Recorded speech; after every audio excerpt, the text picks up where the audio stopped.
When we think of all those different factors, the one thing we can never change and get back is time. All these things are happening over this time horizon. When we get to the point when we're ready to step away, we haven't had the ability to earn the same way and grow our money the same way.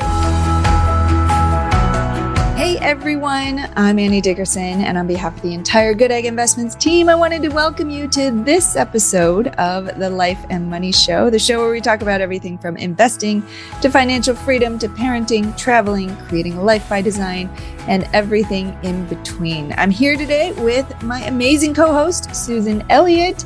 Susan, start by sharing with everyone a little bit about what we're going to be talking about on today's show.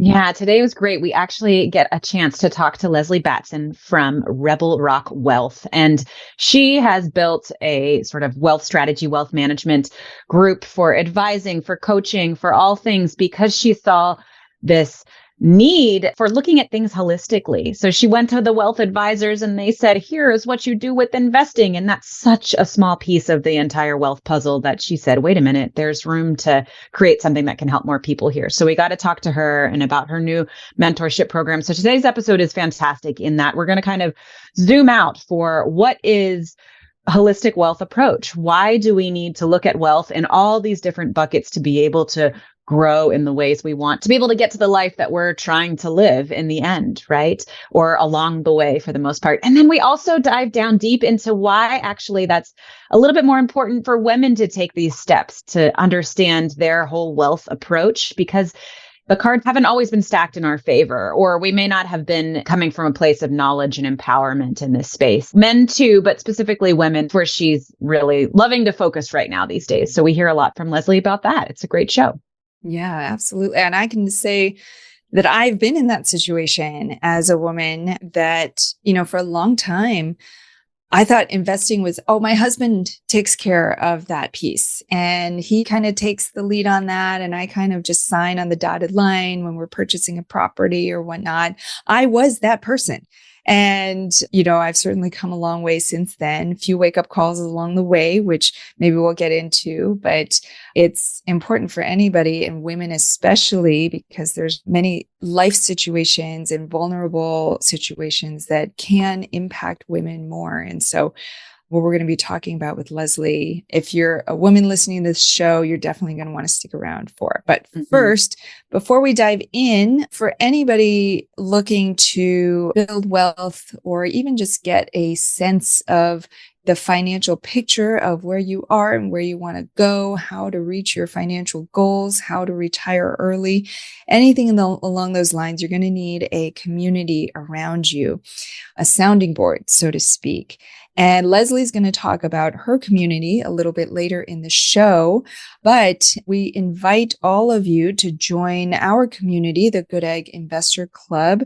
Whether you're new to investing or you're a seasoned investor, this community will give you a place to join with like-minded individuals to get access to our investment opportunities, our team, to get your questions answered, to see if investing passively in real estate is right for you and your goals. So to join, just go to goodegginvestments.com/invest. All right. With that, Susan, I want to know your experience as a woman with money. Were you taught a lot about money growing up, or how did you start to become interested in finance and financial topics?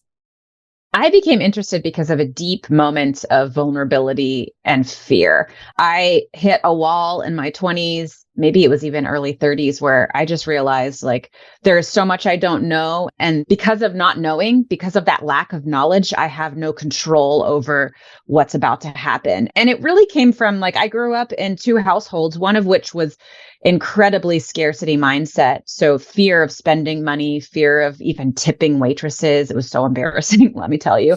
And then the other household was exactly what Lesley, she spoke to me a few times in today's interview where she was like, maybe you grew up with, I needed clothes for school and they just came. We weren't overly wealthy, but we were middle class. And I went on a Spanish trip in high school with my Spanish class to Spain, for instance. I have no idea how much that cost or where it came from. So things were I was taken care of, but my stepdad managed the money and So I didn't learn anything. So I hit this point where I realized like, I don't know how this works. I've clearly lost time with whatever this investing compounding time thing is. And I've developed almost like a panic mindset around these unknown bills that might come up. I remember I got hit by a car one time and I hadn't been keeping up with my car insurance because that was something that just happened for me. And so it was never sort of passed off and like, this is what this is and this is how this works. And so I really dove into wealth and investing and understanding our finances from that point. And that's kind of like what drove me. And so a lot of her speaking to that, if knowledge is the essential piece here. And I love that that's what her Rebel Rock Wealth is founded on, that like, let's just have this foundational knowledge here. Let's be sure we're all on the same page. And then the knowledge to be able to move up the wealth ladder, the wealth trajectory down the road. And that's what I was lacking too. How about you, Annie? Yes. So for me, it was similar in some ways in that I also grew up with two very different perspectives on money from my mom and my dad. They had very different perspectives. My mom was also very scarcity mindset, all about saving. My dad was very much about, wouldn't call it abundance. It's kind of like scarcity, but in a weird way. But he was more okay spending money, investing money, but in obscure things like coins. Like Stamps. So it's kind of yeah. No, he really had a stamp. Oh, he had a no. stamp collection. Oh, yeah, no. he had a stamp collection. He had a coin collection. He invested not in index funds the way you're supposed to, but he invested in very specific types of investments, which after he passed, we found and we were like, why would you put all your money in this? Anyway, so it was two very distinct perspectives on money. And I kind of landed sort of somewhere in the middle. But for me, I mentioned, in my 20s, I didn't really pay that much attention to money, and investing was kind of something that we did through house hacking. It was like, okay, this makes sense, but I'm not focused on this. This isn't like the retirement stuff. Like I was a teacher. I kind of just signed up for the bare minimum, the pension or whatever. I didn't really take time to roll it over once I left teaching. Once I got into a corporate job, I didn't really look into the 401k and what that meant and all the different benefits. And I knew about the stock market, but I didn't know what I was supposed to do with it, where to even go to like buy a stock or invest in the stock market. I just knew it as this nebulous thing. But for me as a woman, especially as an immigrant woman in America, having not been taught by my parents, this is the way things work, this is the stock market, and this is how to do it, I was very afraid because, I was valedictorian of my high school class. I went to an Ivy League school. I had a reputation to protect. I couldn't let people know that I didn't know anything about money, right? I couldn't be like, admit that I didn't have this aspect of my life under control, so to speak. And so for a long time, I just kind of waved it away. I just pretended it didn't exist. And I was like, my husband does that part, or, I think it's covered, or this is generally what we do, but I didn't know the specifics. And I was almost afraid to look at it because I didn't know where to start to have that conversation. I didn't want to look dumb. And I have a feeling that that's a similar experience unfolds for a lot of women. Mm-hmm. Mm-hmm. It's the embarrassment of like not understanding how debt works, or how Lesley's hack was great in terms of credit cards. Mm-hmm. So stick around for that, because it is this foundational piece of the puzzle that we should just know. This is so simple, and you get to a point where you can't go back and ask. So to have a safe space where we're able to learn about the foundations of wealth is so important. And Lesley really drove that point home for women coming from the space where she's come from. So as a divorcee, as a woman who was presented with that 401k option, here is your wealth plan, i.e. just your singular type of investing plan, which is what that wealth firm did for her. And I think about that too, that it took a while. For me, it was seeing that, oh, wow, I have to contribute X percentage of my paycheck in order to even have a bare minimum of whatever your calculator is telling me to retire on. And then seeing that, like, I can't live off the rest of that. I can't take 50% out of my paycheck. Oh, there's no hope for me. It was like one way or the highway. And that for me was the hard part. I'm like already working full time as an engineer back when I was an engineer. And I had that I thought I was like on the track to be able to have everything worked out financially. I worked through a lot of financial scarcity. I became a engineer. I worked, and then just to be faced with that one sort of black and white scenario of like, collect $200 and pass go, or too bad, you're going to work for the rest of your life. And it was kind of just like, oh, wow, I'm going to have to work for the rest of my life. And how demeaning is that? So real estate really unclicks that for me. But I think too, I look back at like real estate investing also ushered in all of these other principles, because the people that you surround yourself in real estate investing, I feel like at least the people that I did, which was a lot of Goodegg, quite frankly, is this like holistic approach to wealth. The people that are on this Life and Money show. I listened to Lesley's podcast back in around the episode 80 mark. And I remember thinking about, whole life insurance, and all I could think about was old white men in suits, or just like people that I didn't relate to me as much. And so hearing from a woman on that topic was really helpful, and getting this kind of foundational knowledge of all the different pieces within a holistic wealth approach. And Lesley does that really well. I really liked her take on that.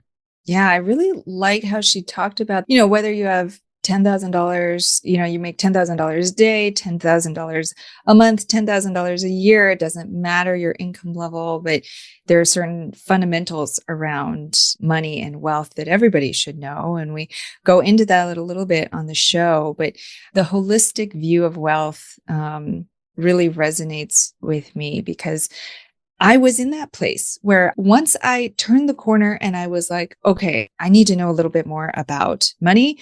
Okay, it's investing. It's real estate investing. So I put my blinders on and I went down that path. But then I neglected the insurance aspect and the retirement planning aspect and all these other pieces that go into building wealth. It's like playing Trivial Pursuit. You've got all the pieces of the pie. You've got to collect them all. You've got to think about all those pieces. And it's not just investing, even though a lot of people focus on that piece. But that's what the beauty of Lesley and what she does is she helps people to see all the pieces before jumping the gun onto a certain path. Mm-hmm. Mm-hmm. All right.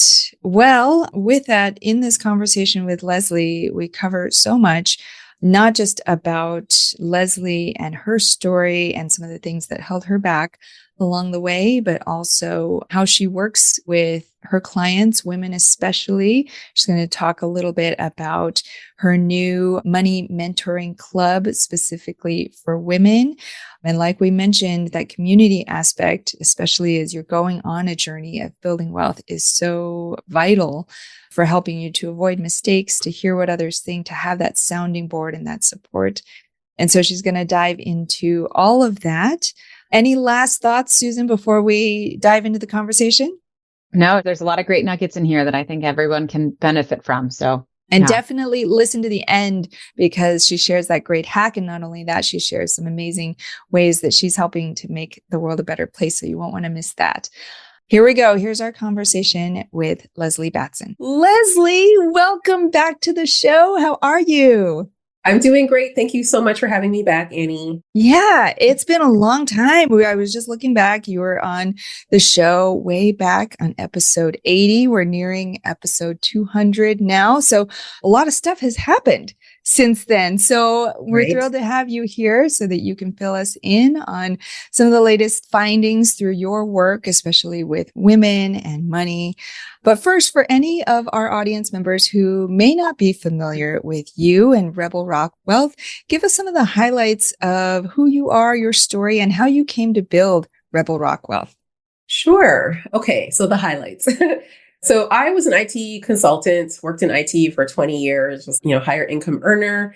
I got a divorce that had me look at my finances, right? It was no longer about we. It was now, okay, it's back to me, single income. I don't have any kids. It's like, wow, this is a real eye opener.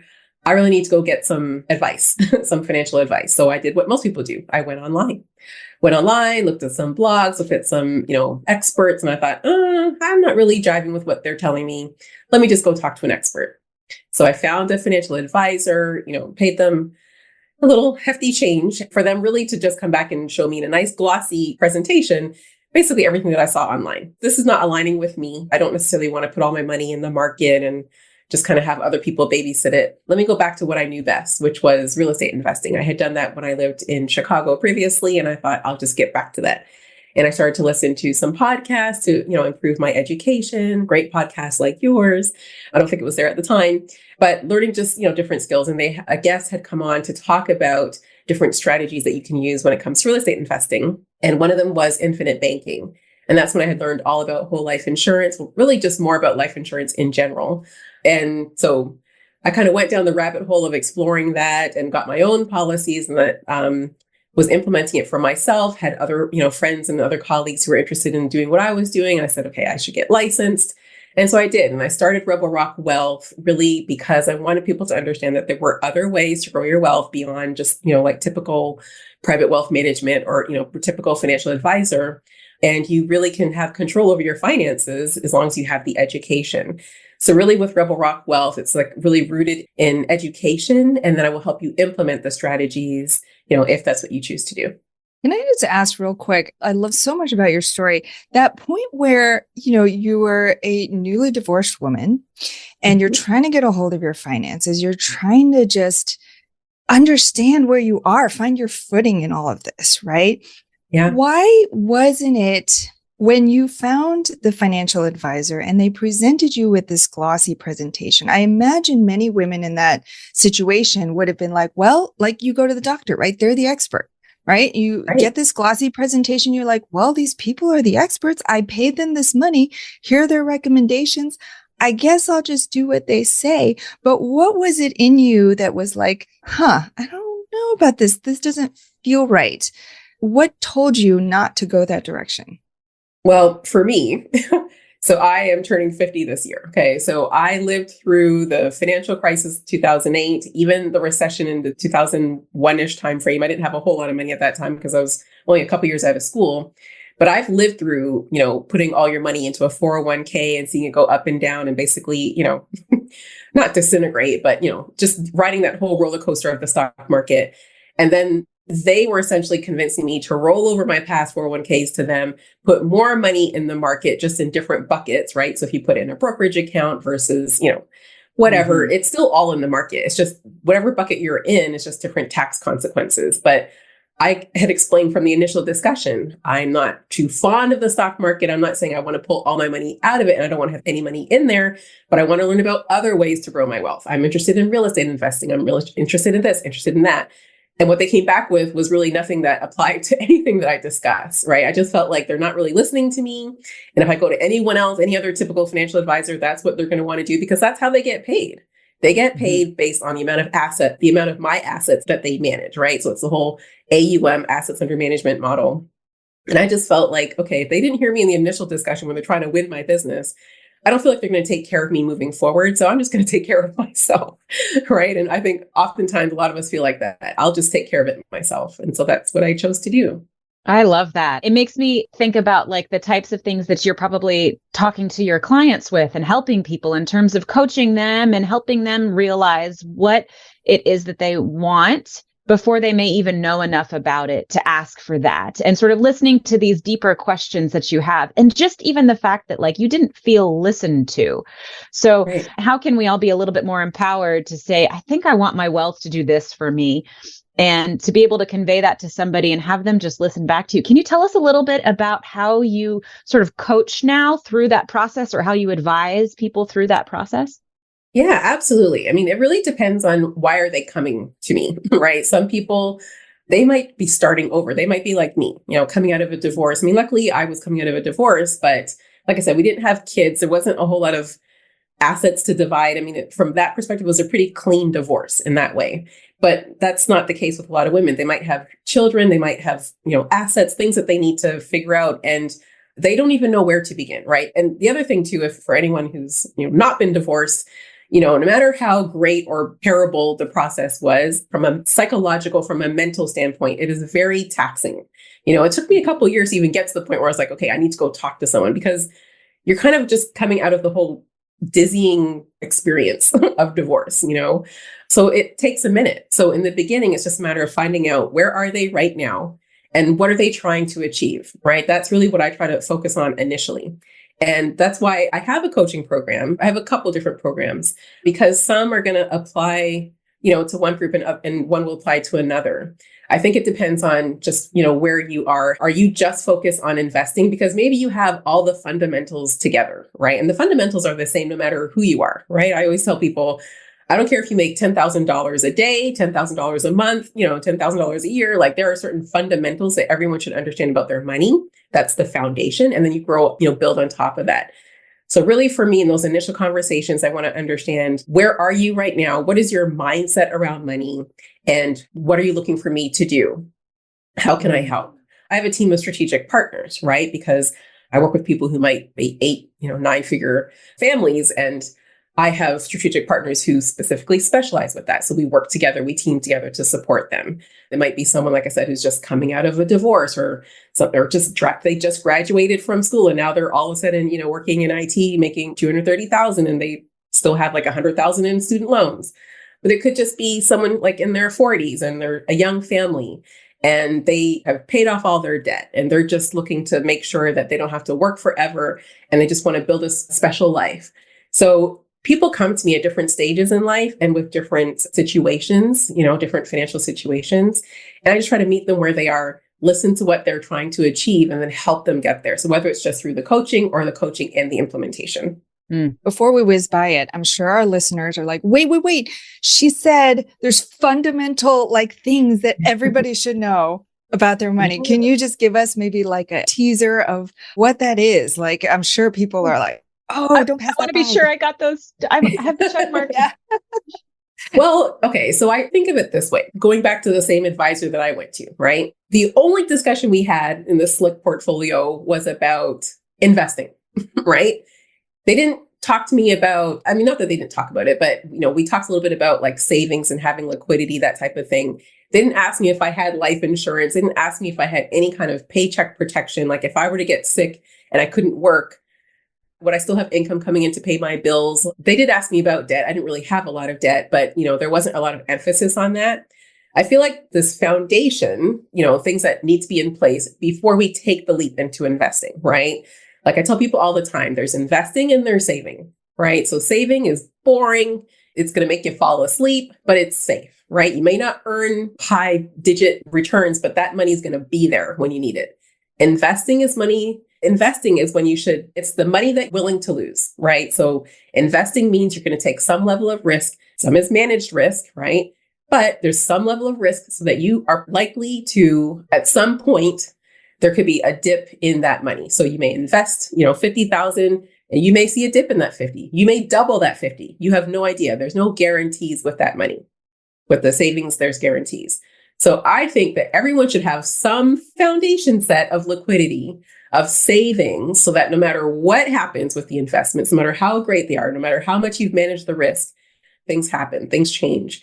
You've kind of neutralized it, right? You think of the hot water faucet, the cold water faucet, right? You don't just run the hot water in the shower, you'd burn yourself, right? You don't just run the cold water, you freeze to death. You get it to a temperature that you can tolerate. And that's how your overall financial portfolio should look. But there's that foundation first, and then you build on top of it. I love that holistic kind of view of this is all these pieces. And then also you spoke about the mindset in the beginning too, when you were initially listing that. And I think that even more so, that's probably a foundational piece that's not acknowledged in wealth building at all. And I'd love to hear, a little bit more about kind of what you think is important about pulling out the mindset piece in this whole process. Yeah. I will ask people, like, what is your experience with money? What was it like growing up? They may have grown up in a household, maybe like, their dad took care of all the bills and they just really never saw it. There was just always money available. When they wanted to go on a school trip, the money was there. When they wanted to, go away, the money was there. Like they never had to think about it. And then all of a sudden now they have to manage money and they've never had a conversation around money. It could be the opposite end. Like money was very scarce in their household. They were never able to afford to do much. And so they're very like hoardish, with their money. They're like afraid to do things. I like to have that discussion. I have this thing called the 6 major wealth destroyers. And one of them is like knowledge, mindset, belief. It's kind of rolled up into one. But that could be a major wealth destroyer, right? If you just kind of hoard your money, you don't want to ever do anything with it, it can't really grow and it's not going to keep up with inflation. So you're actually hurting your ability to grow wealth. But if you are like, hey, the next dollar will come around, it's like, it's okay. Like, it's just going to magically fall from the trees. That's not very healthy either, right? Maybe you've put all this money in investing, but you really don't have any type of insurance put in place. And if you get sick or hurt, you're going to end up spending all that money that you made because you couldn't afford to pay like all the medical bills or whatever is the case, right? Maybe you end up having a child with special needs and it's going to cost you a lot more to raise that child than it could have. Like there's just all these different things that happen. That's why the foundation is important, and then you kind of invest on top of that. The first step is just reaching out, right? Like some people are just scared to even reach out. And there's some people who were like me. I was like, I'll do it myself, right? But there's still things that I learned along the way. I didn't know everything. Yeah, I was learning about real estate investing. Investing is only one part of your overall like financial portfolio. That's just one piece of it. And you really want to make sure that you have an overall view, a holistic view, and that you've taken care of each part of the puzzle. Mm-hmm. Mm-hmm. I love that. What is the bigger impact of having specifically women, especially, have more confidence and control? So getting past that foundational stage, working with you, getting a hold of their finances, what does that do for people as you've seen with your clients and your groups? Yeah, well, there's something called, like, I don't think I've coined this phrase, but, the concept of a wealth gap, right? So with women, we often talk about the income gap, and income, again, is just one dimension of wealth, right? So yes, in general, women tend to earn less than men over time if they're doing the same job. But what about in the case of divorce, right? When there is a divorce that may happen, typically the woman will end up with having the kids like either full custody or having them more of the time. That's a much greater cost. So if they're earning less and they have greater expenses, that could be a factor.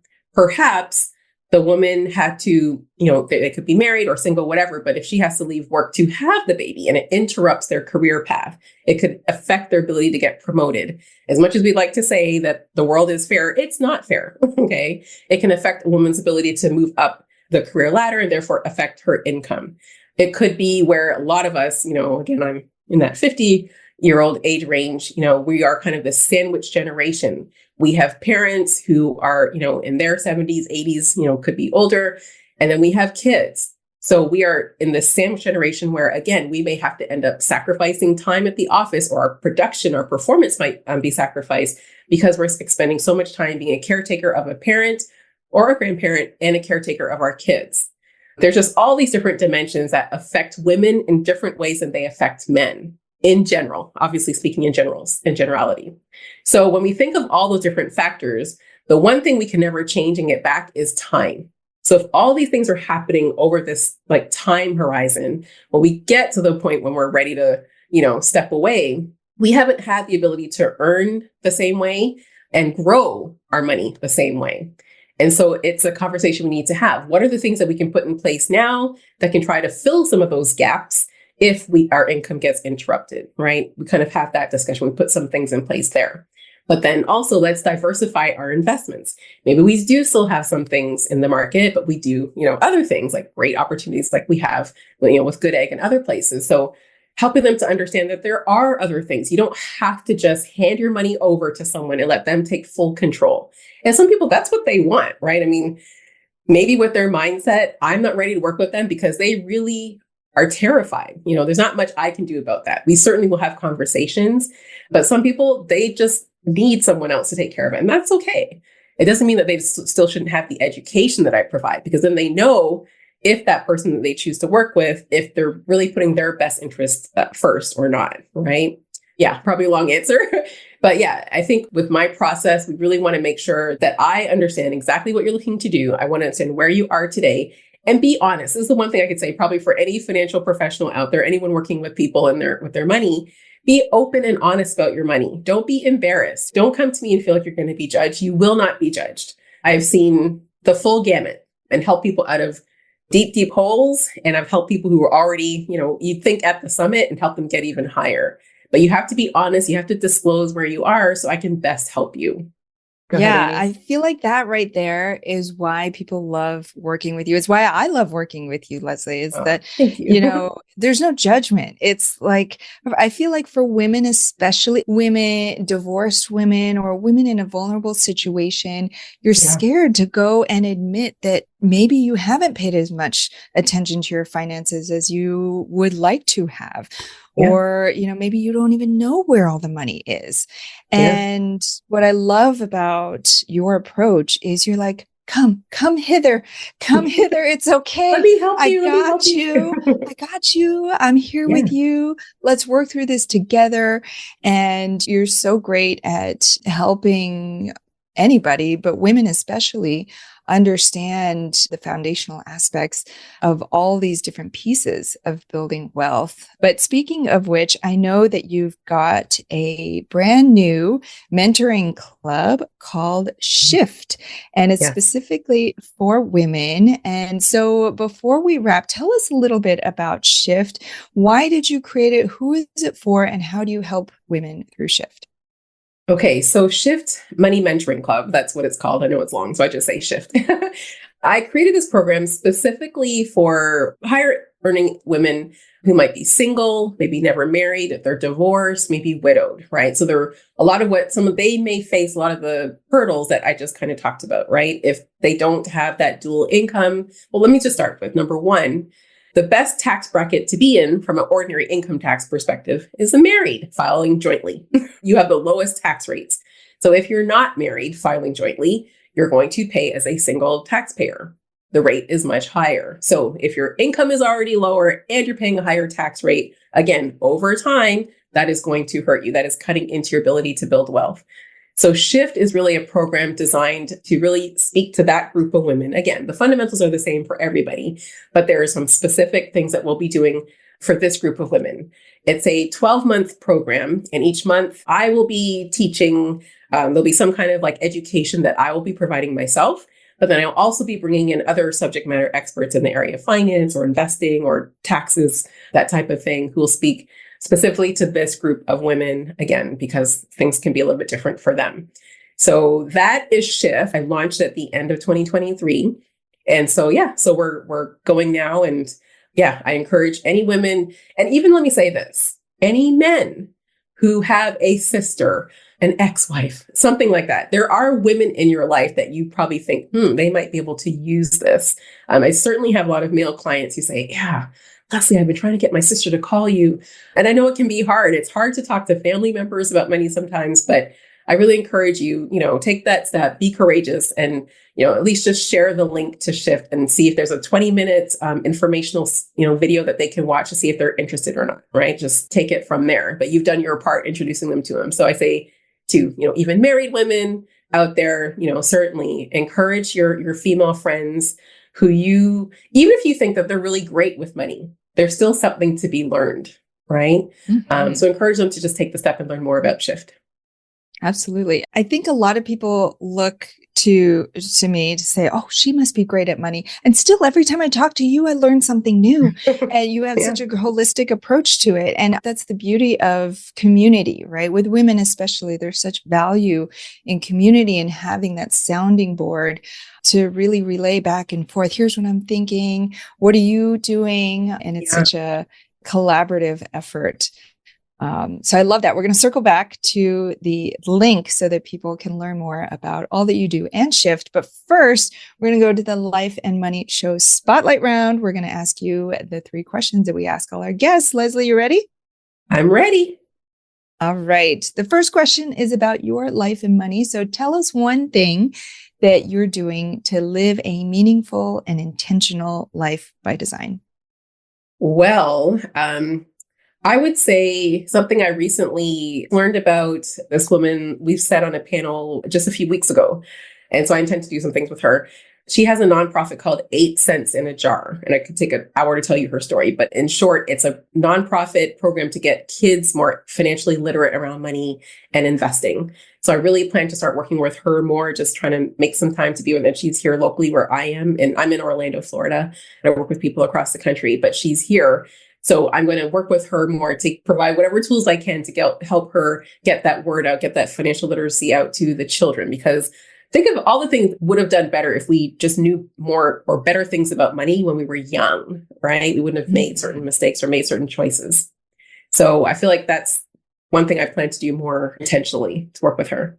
Love that. What a great opportunity to kind of take everything that you've learned through your own situation, as well as working with your clients, and bring it to a younger generation before they have all these distortions of life and all of the bad habits to unbreak, to kind of get them earlier on and show them the path. So that's amazing. And you're seeing all that stuff that's coming with people that you're working with. That's like, ooh, if we could just talk to kids about this. Yeah.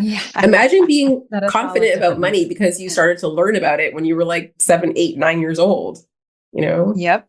And then you go into marriage, eyes wide open. You know your finances throughout. So however the marriage continues or ends, you're not left in a situation where you're suddenly shocked back into reality. And so, or if you never get married, it's okay. Right. You have put yourself in a place financially where you understand what you're doing and you're taking the steps that you need to do. Yes, right? Exactly. All right. Second question is to help others with their life and money. So share with us one life or money hack, a tip, a resource, a book, something that's really helped you on your path that you think may help others as well. Something that's helped me. I will say I do this, and I encourage my clients to do this as well. When you get a new credit card, immediately go in and schedule an automatic payment for the minimum balance due. That way you will never have a late payment, right? Like if you're not able to pay off the balance all at once, right? It could be like, for example, I put windows in my place, several $1,000s. I couldn't pay it all off in 1 month. I paid it off over a few months. But I made sure that I had at least the minimum scheduled automatically to be paid on the credit card so that I didn't ever have a late pay, right? It's like the last thing you want is to have your credit dinged because, you were busy and we're all busy. So that's probably one little thing I would say to do. Just automatically schedule the minimum payment. And at least you know that will get paid. And if you want to put on more or pay it off after, that's great. But at least you didn't get that late hit. Love that. That's such a great little hack that nobody would write a book about or anything, but it's like a practical little tip that's so easy to do and could save you a lot of headaches down the road. Good one. I like that. All right. Last question is about life and money in the world. So share with us one thing. You've already shared one thing you're going to work with, 8 cents in a jar, but if there's another thing that you're doing to help make the world a better place. Yes. So this is another group actually that I'm a volunteer. I started volunteering with them over a year ago. So it is the Aura Lee Smith Cancer Research Foundation. I'm volunteering with them. This is an incredible organization. The Dr. Hadia Green, she literally invented a treatment for cancer. So any type of tumor cancer, breast cancer, prostate cancer, stomach cancer, brain tumor cancer, anything like that, she's actually designed a laser to treat it. Now, she has had so many inquiries from venture capitalists and investors, but she doesn't want that. She really kind of sees the St. Jude model as her model. She wants everybody to be able to have access to this treatment.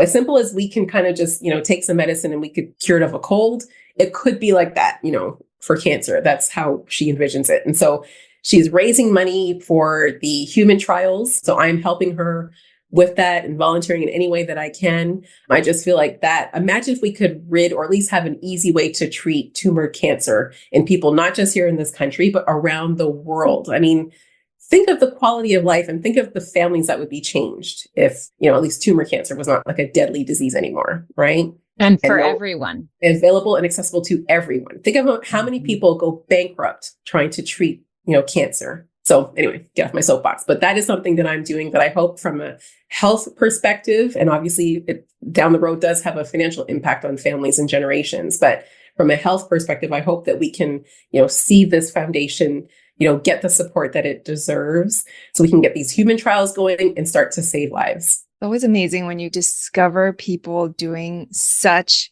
incredible things. Yes. And I love that you've found a way to participate and be part of that and help to amplify the impact. It sounds like she's doing incredible things. I look forward to hearing more about her and your work with that group. But before we wrap, Lesley, share with our listeners, if they did want to follow up with you, I'm sure many of them will, whether through Shift or through your other programs, through Whole Life, what's the best place that they can go? Yep. Just go to rebelrockwealth.com. On there, you'll see a button. If you're interested in learning more about Shift, you can go to learn about Shift. If you just want to book time with me, you can see a button for book time. Just want to contact me. There's a contact. So just go to the website and you can reach me for any reason. You can reach me there. Lesley Batson, founder of Rebel Rock Wealth. Lesley, thank you so much for coming back on the podcast and sharing your updates and all of your wisdom with us and our listeners today. Yes, thank you for having me back. I really appreciate it. Our pleasure. Thanks, Lesley. Okay, take care.